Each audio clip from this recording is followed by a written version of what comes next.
This Late Night Linux Family podcast is made possible by our patrons. Go to latenightlinux.com/support for details of how you can join them. Support us on Patreon for access to ad-free episodes and early releases. That's latenightlinux.com/support. Hello and welcome to episode 130 of Linux Dev Time. I'm Joe. I'm Amalith. I'm Kevin. And I'm Andy. Good to talk to you all again. Today, let's talk about Not Invented Here syndrome, NIH. One of the fundamental ideas of open source is standing on the shoulders of giants, building on what's come before, collecting small programs together to make something bigger than the sum of its parts. And yet, even in open source, we see a lot of Not Invented Here syndrome. People will just redo stuff over and over again. Take video editors as the classic example. So tell me why. Why does that happen? There's a load of reasons why Not Invented Here syndrome is prevalent in software. I would say perhaps one of the easier ones is because writing software is fun and understanding what you write is easier than understanding what someone else wrote. So it's not only more fun, but often feels like you will understand the problem better when you write the software yourself. You mentioned open source, right? And the thing about open source is so much of it, especially the good stuff, is driven by someone doing something for fun or to learn something. So fundamentally, that's why loads of people are rewriting stuff in Rust, because Rust is fun and rewriting software from scratch is fun. Like maybe we should cover that. If you already know how to solve the problem to some degree and you're just filling in the gaps and churning through the code, that's really fun. It's not the only type of fun. You know, sometimes discovering whole new things is fun too.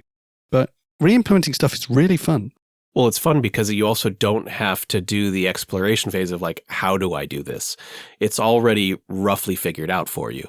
So you get to focus on the fun aspect, the writing the code. But then like there are obvious downsides to this. Humans, I think in general, probably software engineers most of all, are terrible at estimating. And they might say, that's easy, I can do that in a weekend. And I would say more often than not, there are many edge cases, many unknowns, many unknowns, all kinds of things that they just don't know that they don't know. And they reach those points during their rewrite of something. And then they have a decision to make. Do we skip that? Do we re-implement it? Do we figure it out? And you end up in this whole scenario of like, man, should we have just written this ourselves, or should we have used something already existing?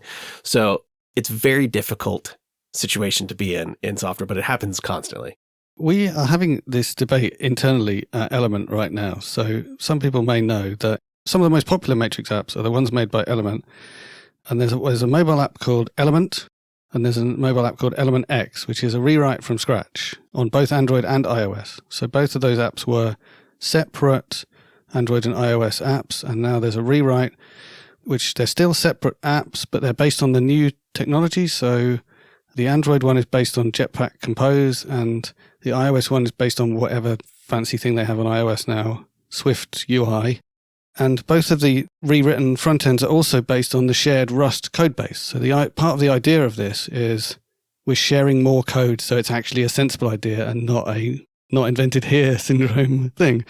But just like Joel Spolsky wrote over 20 years ago, when you do a rewrite from scratch, you end up with the old apps getting neglected, and people are moaning about how the old apps don't work very well and haven't been updated. And the new apps haven't caught up yet in terms of features, despite it sounding like a good idea at the time. And I do think some of the reason for the rewrite is a kind of not invented here syndrome, like people looking at the code of the Android app and saying, this code is just really bad and it's got kind of so bad that I don't want to have to think about it anymore. And someone else wrote it, not me. And I could do better. And just like Kevin says, I could rewrite this whole thing in a weekend because I understand it now. And then it turns out all those corner cases and all that stuff that was fed into that old app need to be fed into the new app as well. And it takes ages and ages and ages to get the features and all the bugs ironed out. So that doesn't necessarily explain it. But I think the point is sometimes there are really compelling reasons for it, like a complete change of technology platform, right? Like the use of SwiftUI and a Jetpack Compose, the use of the shared Rust library. It basically meant that once you swap those things out, there was almost nothing left of the old app to evolve from, or it felt like it.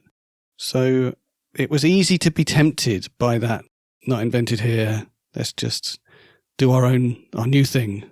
I think there's other aspects as well. You would think from a purely like capitalistic nature that reusing all kinds of components, never writing anything yourself would be the best because it'd be the most low effort way that you could achieve some goal to ultimately sell or do something with. However, there are plenty of major corporations that rewrite all kinds of things themselves when there are perfectly viable alternatives out in open source, out in the world. And then you have to ask like, well, why does that happen? I'm guessing there's a load of reasons that is. One which that I seem to hear fairly frequently is control. If you write something yourself or your team, you then have control over that thing, over every little detail about it. There's no coordinating with upstream. You can do whatever you want with this code. And that I think is an unfortunate aspect because it seems to do a disservice to kind of the greater community. Well, also with control comes liability. You are completely responsible for that code that you've written. Whereas if you had just put together stuff that upstream has written, then yeah, you can have a big influence on that and you can contribute to upstream, but ultimately you're not 100% liable for it. Well, you're not liable for the work, but you probably are legally liable. And so one of the reasons you might want to rewrite from scratch is to avoid having people you don't know being part of your kind of tool chain or dependency tree where you don't know what they're up to. And additionally, maybe you wouldn't end up using half of the code in that library. Yeah, I've definitely heard of places that will say, hey, I wanted to use this thing. It existed. It was great. It was already battle tested. But for some reason or another, I only want to use 20% of the actual surface area of this library dependency. So therefore, I'm just going to write that 20% in a more optimized way because I don't have to care about the more generic use case. I can care about my very specific use case and optimize for that. And it should be easy to maintain and everything going forward. However, fast forward several months, sometimes years, and you'll figure out that you end up having to grow to that more generic use case anyway. And then you kind of end up in that spot of, well, now there's two competing things. And how did you end up, like, why did you do the not invented here syndrome sort of thing? Mm-hmm. What you end up adding those features back to your new thing, essentially. Yes. There's a line between don't reinvent the wheel and not invented here. And it's very blurry. I don't think we can go long through this conversation without talking about Microsoft, because Microsoft are a really good example of not falling prey to this problem. As far as I understand it, and I don't know, but as far as I understand it, the current versions of Microsoft Word still contain a massive amount of code from, 1995 or earlier, right? Like the way they build software is they kind of glue on another bit on the side and keep going like that. And a lot of people criticize them for it, and there's some downsides to it. But also, they are quite a successful software company. Isn't that the reason why they had to go from Windows 8 to Windows 10, though? Because, like, if they had Windows 9, that would break stuff going back because of, like, 95 and stuff. I can't remember the details of it, but... What? No, someone made that up, surely. No, it had to do with the version numbers that were all single digits, and it was like 1, 2, 3, 4, and 9 represented Windows 95. There was a lot of applications in the old, and that's like their huge backwards compatibility thing. If you had Windows 9, that represented like 95. And so it would have like made a lot of software think that it was the older variant. That is so awesome. And it's so Microsoft, right? Just pragmatic. We just won't have a 9 then. Yeah. Depending on how you think about it, though, in those cases, Andy, with Word now containing tons of code from the Windows 95 days, like that was still invented there, though, right? True, but maybe it's not quite the same thing. But yeah, although they do use a lot of lax permissive license software in their code as well. Well, I wonder, can you have? And actually, I would argue that you can have not invented here syndrome within a same organization. Definitely, just because later on the employees are like, I didn't build that thing back in the day. I want to build the new thing now. Microsoft did that with their new text editor. Like they could have just used Nano. And VS Code. They rewrote something. They even gave it the same name. Mm-hmm. Yeah, in an organization the size of Microsoft, there's presumably competing teams, not quite to the point where Google is, where there's teams literally doing the same product in a completely different way. But surely an organization that size, there must be inefficiencies there where not everyone knows what everyone else is doing. And arguably one of the successes of open source is that different people are trying to solve the same problem and the one that's best wins. So you might want to recreate that in your company, maybe. I suppose. We should also acknowledge that sometimes it works, right? So VS Code has been incredibly successful and Visual Studio was kind of at a dead end. Element X is way better than the old Element.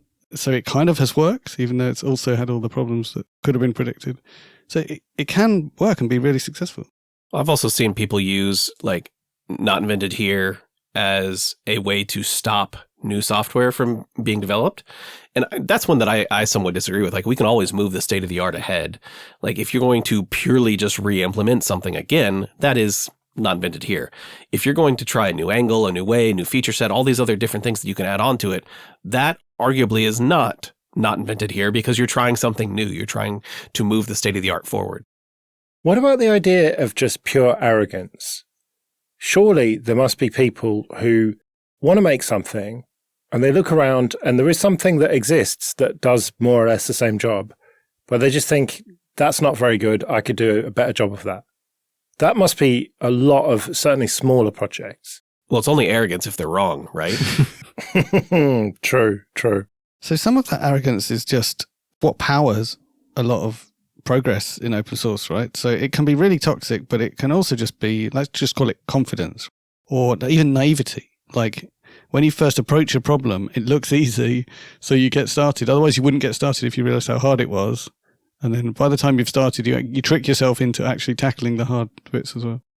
So I've heard a joke that it's why you don't often see very senior developers start new projects. It's because they know how everything can go wrong. They know where the dragons are hidden, and therefore they're just like, it's not even worth starting. So I do think that there is a certain level of confidence or naivety that breeds some actually really cool projects. So I think it's a good thing when held at a certain distance, I guess. I will say though, it's frustrating from a consumer level of whether it be a Linux distribution or some particular piece of software that I like, when you see someone take on what from the outside looks like not invented here syndrome. Now, I think it's actually kind of difficult to diagnose not invented here syndrome because you have to do that looking back in time. You can't necessarily do that up front without all the details. And so it's different. You kind of see the product and you're like, oh, they just made an inferior product of something that already existed. Why would they do that? But that's not always the case. And that's also not the intent at the beginning. So I think it's something that's harder to diagnose up front. What do you think about these awesome people who are rewriting sudo in Rust and rewriting the network time protocol server in Rust? Is that not invented here syndrome? And the core utils as well. Yeah, in a permissive license instead of good old GPL. Yeah. As far as the license piece goes, I don't know that was a forethought thing. Everything in the Rust community almost is licensed under the MIT and Apache 2 license because that's what the Rust compiler and toolchain is licensed under, and I think that's just what people use as the default going forward. Because the kids don't know that it matters.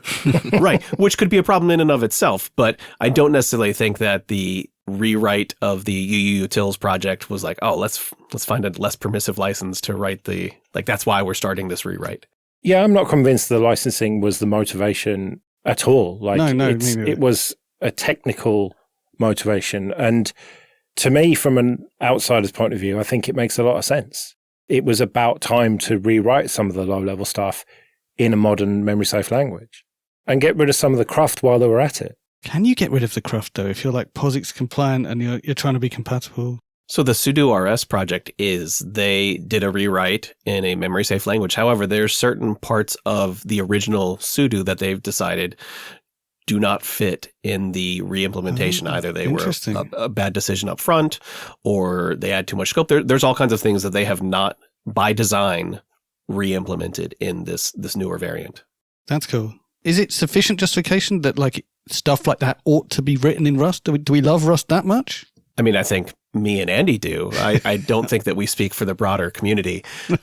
But I would say that there is value in switching something from a memory unsafe language to a memory safe language. There is value in that, all other things being equal. There is also value in writing in a more modern language where there are more contributors available going forward as the older languages, people get older. So there is value in both of those things in isolation. Now, all of the other details also matter, and it's harder to opine on those ones, but those two values in and of themselves, I think, do have merit and do have value. I can't believe that we've made it this far without talking about contributing. Instead of just making your own new thing, if the old thing isn't good enough, contribute to it, make it better. It depends on what it is you're trying to contribute. If you're trying to add a new feature, that's sometimes a harder sell to the upstream project because it's maintenance that they're going to have to maintain, the feature they're going to have to hold. If it is a bug fix, that's usually an easy fix. If it's an entirely new way to do something or a new class of problem altogether, at that point, the upstream might very well say, we're not interested. And you have to go through the kind of messy human element of, okay, how do I fight for my position? How do we get this included?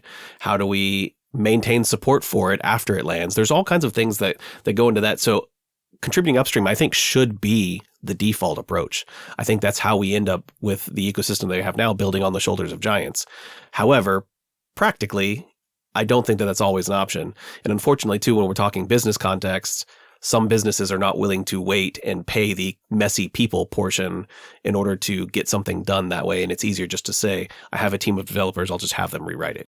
And with that pseudo RS example, as attractive as deleting large swaths of code might be, to eliminate particular features as they did that they didn't want from the original pseudo, I think it could be difficult or nigh on impossible to convince the upstream original GNU pseudo to just remove features that have been there for who knows how long, because people might rely on them. Yeah. Joe, when you say, shouldn't we contribute, for whatever reason, my mind immediately went to Libra Office. So Libra Office is like a critical piece of software, used incredibly widely, installed on lots of computers, and has loads and loads of problems, right? Like sometimes it's slow or it's ugly, or, there's things that I, in principle, would want to fix in that project, but it's intimidatingly complicated and it's based on technology that I can't be bothered to get into because it's all written in C++. So I think it's the perfect example. Like, what would happen if I seriously tried to contribute to LibreOffice? I'd spend a few months, I'd get a few bug fixes in, I'd realize how I feel like what is fundamentally wrong with it in my arrogant opinion, and then I just want to write my own one in Rust. So you're part of the problem, is what you're telling me. Okay. I really am. I start loads of projects and I rarely contribute to any. I was about to say a modern LibreOffice in Rust might be nice, but at the same time, there is so much work that's gone into LibreOffice to make it compatible with other stuff. And unless you pare down your scope and say, I only want to work on this particular type of document and not open anything else, that scope might just be insurmountable. Well, that's why places like Firefox started introducing small components for Rust code, like in the URL parser and style sheets. Like they've introduced little components in Rust to try and oxidize those areas, but you get some memory safety out of it, right? You get some newer tooling, and there are complications whether you're now integrating two languages instead of one, but there are ways to do that. Saying I'm going to just wholesale rewrite all of LibreOffice is probably pretty crazy. Yeah, and I think Firefox and Thunderbird have been just a really good example of this, right? Integrating little bits of Rust, really thinking through how to do it well, doing it well, and not just getting memory safety out of it, right? Their CSS parser got a lot faster because Rust gives you the ability to do concurrent code without making so many mistakes that you make in C++. So they were able to make it concurrent when they tried and failed to do that in C++. Yeah, and to, I guess, restate that slightly, the old CSS parser written in C++, I believe, they could have potentially used the same approach that they did in Rust, but using a massively concurrent, like multiple threads to do this layout was so dangerous and scary with C++ because there were no guardrails, that the guardrails you could implement in C++ made the code so slow. Whereas Rust allowed them to do this thing with the guardrails being in the compiler at compile time. So they got all the same assurances and safety, but then they got the speed as if they were just doing straight single-threaded programming. So it was I think a really good example of how a newer modern language allowed you to achieve not only the safety, but also an increase in speed because you were able to tackle a problem from a much more difficult angle because the compiler had your back. This is the answer to not invented here syndrome. If you start feeling yourself getting not invented here syndrome, but you know there's a project you should be contributing to, just think about whether you can take like a tiny corner of that project and rewrite that little bit of it in some way, in a way that fits in with that project, and then you will have made the lives of all the users of that old project better, instead of creating a rubbish competitor that never gets anywhere. Yeah, and make sure you do it properly with proper tests and all the rest of that, eh? In Rust, yeah. Especially with proper tests. Right, well, we better get out of here then. We'll be back in a couple of weeks, but until then, I've been Joe. I've been Amalith. I've been Kevin. And I've been Andy. See you later.